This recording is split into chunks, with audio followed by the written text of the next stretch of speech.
हैं कि एक कविता के भाव को अगर समझ लें तो आप उसके शब्दों और अर्थों से आगे जाके उसकी आत्मा से जुड़ सकते हैं। तो 1 मिनट लूंगा कि ये कविता है क्या। हमारे हर धर्म में पुनर्जन्म का एक कॉन्सेप्ट है कि आत्मा असंख्य योनियों से इस धरती पर आती रहती है, अलग अलग जीवात्माओं के रूप में, मनुष्य रूप में। तो इस कविता को ऐसे सुने कि यह आत्मा उन अनंत योनियों की गर्भ जिस मां के थ्रू आई है, ये उसको अर्पित कर रही है। तो शायद ज्यादा मजा आएगा और आप इस कविता की आत्मा से जुड़ पाएंगे।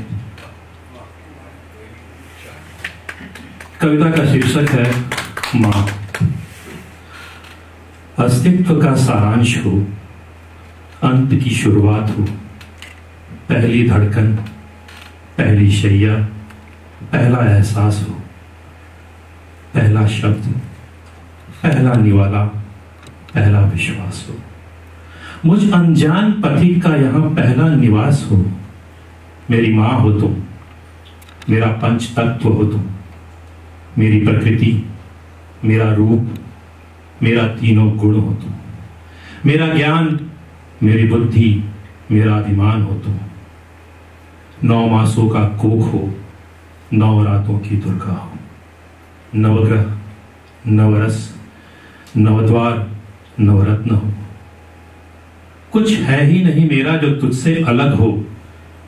दुविधा यह है कि फिर तुझे क्या अर्पण हो।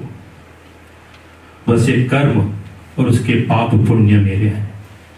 पाप मैं रखता हूं, पुण्य तुझे चढ़ाता हूं। तेरे चरणों में है मां, मैं अपना शीश नवाता हूं।